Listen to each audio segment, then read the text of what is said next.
In this post, you will discover what type of designs do I need, budget, and time frame. What are trusted sources or platforms that have better designers, and where can I find them? The book design brief, and back and forth qualifying questions in vetting and selecting the best fit and understanding their collaboration and my expectations for this book, and some guidance in review and feedback. Since childhood, I have a knack for visual art with sketches and superheroes and video game characters. Still, when I dabbled in web design and tried my hand at graphic design, my hubris quickly caught on to me. Not so much about not having the capacity to do it, more so the time to develop sufficient skill with deliberate practice to create a high quality visual design people will respect. With that said, I was strapped for time and needed more time to produce a striking book cover as I was months away from the release date.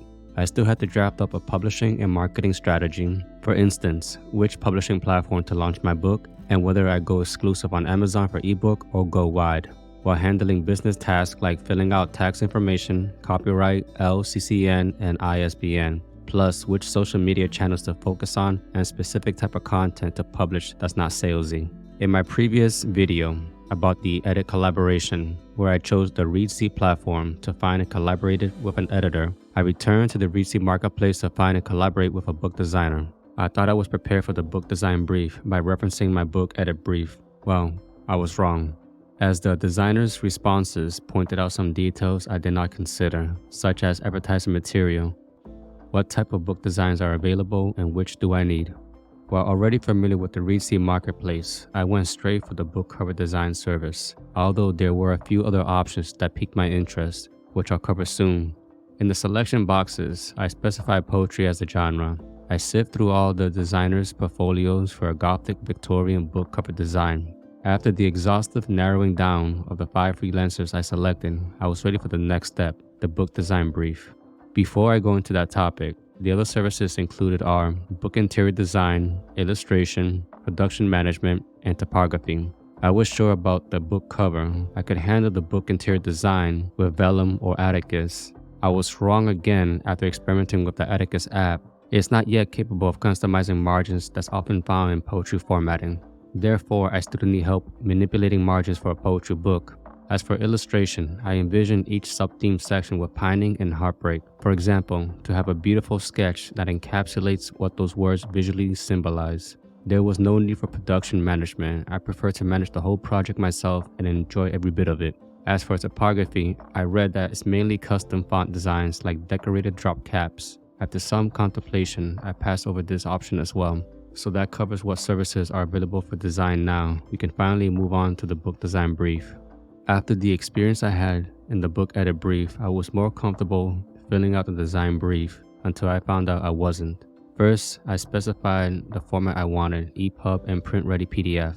Then moved on to the questionnaire, which has similar questions to introduce yourself and the book and provide details about the book. I gave the same introduction about myself and the date of publication for the book with similar questions to the editor's brief with the following. Set a deadline. When would you like the professionals to return with quotes? When would you like the project completed by? Services required, such as book interior and cover design. Which formats do you need? EPUB formats, print-ready PDF, trim size, 6x9, genre, poetry. Introduce yourself in your book, book details, describe what your book is all about, target market, book cover elements, title, author's name, subtitle, tagline, review, and share some book design inspirations. In my introduction, I wrote, the book trim size is a 6x9 for paperback and hardcover. Also, I need an ebook and audiobook, black text on cream paper, Amazon KDP for the ebook, paperback, audiobook, and hardcover on Amazon. Ingram Spark for print on all else. I will use Draft to Digital for Apple Books, Google Play Store, Barnes & Noble, and all else. I need 7 non-color illustrations for section themes. I will need graphics from a website, Instagram post, LinkedIn banner, email promotion, and Goodreads. I will leverage Amazon, BookBub, Goodreads, and list services such as Free Booksy, Bargain Booksy, and BookBub for paid ads. I would like to learn more about your rate, such as book cover design, per illustrations, formatting, collaboration process, number of concepts, and revision. In the book details section, I wrote this collection has 64 poems with varied forms and style and language, more akin to classical poetry of the 1600s and their sparse uses of Old English words and romanticized sentiment found in the 1800s. Past poets William Shakespeare, Lord Byron, William Wordsworth, and Andrew Marvell inspired this collection. The sub-themes include pining, being in love, love of life, power of love, and heartbreak. Book covers I'm drawn towards are the ornamentals, cloth-bound-like designs that best represent classical bodies of work, and it fits the language of my poetry collection as well. I provided 9 links to the book cover designs I like the most. I envision my book cover with repeated hearts or rose patterns, primarily red with a couple of black ones to represent the pain of love, such as sorrow, heartbreak. The title of my collection is called The Warmth and Cool of Hearts, where the warmth represents the positive attributes such as stars, sun, light, heat, life, joy, and cool, the negative, cold space, void, night, death, pain.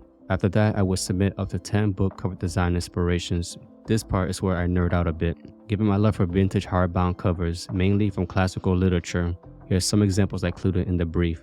Pocketbook of Romantic Poetry by Barnes & Noble, Love Poems by Barnes & Noble, The Sonnets and A Lover's Complaint by William Shakespeare, The Raven and Other Poems by Edgar Allan Poe. And that's it. I submitted a book design brief and what awaited me next. In a similar situation I had with the interviewing process with editors, I faced an eerily identical interaction with designers. Some went straight with an offer letter with their rates. At the same time, a couple of them were curious enough to learn more about the project. These two provided their own questions to better facilitate the scope and need. In the end, what ultimately won me over was the same experience as before. One of the designers was patient and showed interest in the project even though we had a communication gap because she lived in Italy. Plus, there was a minor language barrier, mainly around colloquial use of phrases, which I had to explain in further detail. She impressed me with her communication and asked me specific questions before settling on an offer and project scope. Once approved, we moved on to the collaboration process. What definitely helped kickstart the project was filling out her questionnaires as followed. Do you already know what will be your book's trim size? I replied with 6x9. And what formats are you going to publish? I chose ebook, paperback, hardcover, and audiobook. What type of paper? I chose cream. Which publishing platform are you using? I chose Amazon KDP for the ebook, paperback, audiobook, and hardcover on Amazon, and Ingram Spark for print on all else. After I go through the 90-day Amazon KDP Select, I will use Draft to Digital for Apple Books, Google Play Store, Barnes & Noble, and all else. Is your manuscript already edited? I ask as the final page number affects the cover spine width. My response, the manuscript is currently being proofread and will be completed by 11/20. I don't expect significant changes as most of it was done during the developmental copy edit phase. 107 pages on a 6x9 template, but with consideration of illustration as a 1 or 2 page image spread with headings, prologue, pining, in love, heartbreak, love of life, power of love, and epilogue would result in 114 pages or 121 pages in a 2-page image spread. As for illustration, do you have an estimate of how many poems you like to illustrate? You mentioned you have 64, correct? The usual ratio of illustrated poems is 1 for every 4 to 6, depending on their length. So a good number would be between 10 to 15 illustrations. What do you think? My response, I like the idea of illustrations, which I consider in the past where each section heading theme opens in a 1 or 2 page image spread. How much would it cost for 7 illustrations? For the illustration style, do you have a specific approach in mind? Poetry books commonly use minimum illustrations, only with the line work and a hint of color in grayscale. I'm attaching some examples from previous works. Let me know if they are similar to what you had in mind. My response, I don't want color for illustrations, but something that speaks to what the opening and closing poem conveys, especially each section's themes like pining, heartbreak, and love of life. This leads to my question, is part of your process for visualizing the art by reading through the manuscript to find the visual language for an illustration by the poem and its title and section theme? I envision the book looking and feeling more like a Victorian classical vintage than modern. She replied, as for the cover, thank you for attaching the examples. Those designs are gorgeous. I'm attaching some examples of books I worked on previously with this vintage. They're mostly fantasy books imitating an old tome or magic book. Still, we can use more decorative ornaments and frames around the title for your project. My response, considering I chose the opening poem as my book's title, the opening and closing poems have a cosmic sensibility. In contrast, the rest of the poems in the collection are more grounded and personal. I envision a Victorian decorative pattern or patterns combining heart, flower, roses, and flame motifs with a corresponding typeface. Still, of course, I don't want to restrict your expertise either to my vision. I love the Penguin book's repeating patterns, and I'm curious to know how many concepts and refinements are included in the quote. She replied, "Besides the cover and illustrations, are you interested in other design services? I also work with manuscript formatting and advertising material, such as social media posts."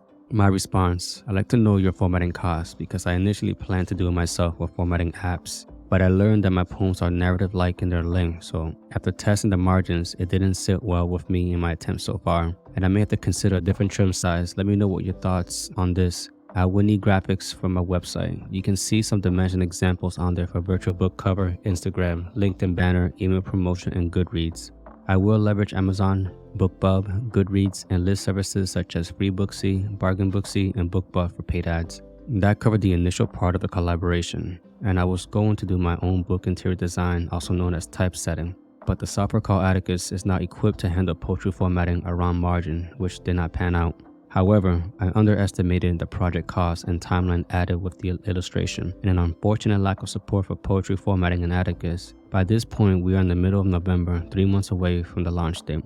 I still needed to develop a publishing and marketing strategy. I had no choice but to forego the illustration. Once we worked out the final details, we finally got around bouncing ideas with the book cover design. The brief provided information about what I was looking for. I included various design elements based on the book's theme in the communication. I described the top part as having icicles, while the bottom contains flames, and the center of the book feels this cool warmth at the center. I shared with her the decorative ornamental designs I'd like to see in the book. I wanted the book to have a vintage appeal and emulate a classical poetry collection where most of my inspirations come from. However, initially, I envisioned a repeated geometric pattern of roses found in the Penguin classic cloth-bound books. Instead, I received my first design concept. I was thinking of a slight variation, yet I liked where this was going. I offer feedback that the red background color is a bit pronounced and harder to read the title, and the choice of font style is thin and generic. I shared with her a few books and fonts that closely match my visual language. Then she sent me a design update based on my feedback. Meanwhile, I provided her with the final draft of the manuscript for typesetting. Next, I want to see several side-by-side fonts for the title to compare them. She sent me 3 different fonts with the same ornamental border and text on a black background book cover. On the same day I received these designs, I went with version 3 because it represented the best theme for the book's theme about love. Now the final front cover was approved and onto the back cover design. The designer sent me a back cover design with the same ornamental border as the front, but visually almost transparent to create contrast. I love the back cover's contrast with the front and the emphasis on the back text. I give her some feedback about placing a heart at the center with flames and frost to separate the top and bottom with a quote and book blurb. I received from her a heart design covered in ice and flames, and to be frank, I did not like it. I just gave her my feedback to scrap it. What I had in mind seemed harder to accomplish and required custom illustrations, but running out of time, therefore given the timeline, I couldn't stretch the project further. So she updated the revisions I made in the manuscript, and there were quite a few of them. Also, something I believe plagues many creatives whose work never seems done, and in fear of falling into the perfectionist trap, I set a hard deadline date for final manuscript changes. I shared with her an ornamental heart divider that matched the curves in the ornamental borders. Still, at the same time, I had doubts about whether I was requesting too many design elements on the back cover, so I asked her to provide 4 copies to compare. So between all the 4 back cover designs, I chose the heart divider and color contrast between the top and the bottom text. Yet something irked me. I did not like the different font types between the top and bottom text on the back cover and requested to see a side-by-side copy of one with different 2-type fonts she chose and another that used the same font type. I asked several sources for feedback between the 2 fonts on the back cover design, from family, friends, and designers and forums to ensure my bias was not affecting the overall image that best conveyed the book's message for readers. The majority agree with using the same font type design I picked. By now you would think that's it, but I kept finding design inconsistencies that bothered me, mostly the letter spacing with the bottom text. I shared this with her, plus I was not fond of my book blurb and hired a poet who has written hundreds of poetry book blurbs. Then I supplied the latest book blurb for my designer to apply and address the letter spacing issue. After she made the changes I was happy with, and I finally received the final book cover design. Ultimately, what made the collaboration process worthwhile was the ongoing bouncing of ideas. With each interaction, she helped carve from stone, bit by bit, the form in my language that spoke the essence of the poems in the book, which came together like a symphony. The most challenging part of the collaboration was finding a place between my imagination and designer's eye for design. Furthermore, I kept looking for imperfections in good faith with the manuscript and making changes after another. I knew I was asking too much of my designer and forever grateful for her patience and professionalism. If you are ever at this stage of your book collaboration journey, take the time to pause and look deeply within if there are bad habits that are surfacing and affecting the project scope. If so, take time to sort out what that is, because if not, it will continue to show itself in other areas of your life as well and rob you the peace of enjoying the journey. It's a matter of finding balance and adhering to it. The gist. I recommend preparing as much as possible and leveraging experience when collaborating with others on what to look for and expect in the project scope. The best measure of working with a professional on a book project is not just their level of engagement or communication, but how thorough they are about what you're looking for and the patience to put themselves in your shoes, especially when you are new to the book production process. The same recommendation applies when dealing with a marketplace like Reedsy by deliberately reviewing each designer's portfolio. See what they have produced, if any of the design touches the visual appeal you're seeking for your book. Be thorough in your brief, and it is okay to ask questions even when you think you are unsure. It's worse to get stuck in a project with someone where the collaboration is more of a hassle than getting anything done for the success of the book for the reader. The collaboration is where the magic happens. Don't treat it as a one-way relationship where you hand off some ideas, give vague feedback with each iteration, and expect everything to go well. The book is ultimately for the reader, and it's in the reader's best interest that the author and professional designer create the best quality experience for them, which includes asking questions, bouncing ideas, and finding harmony. Even when you are new to the game, feel free to share your feedback and learn more about the design decision the designer is making by trusting them. They are the expert. Giving feedback is okay, but only assume they know what they're doing. Your feedback will play out better than you think if you're concise. A fun, collaborative process in the end should delight readers when they see the final product on the bookshelf.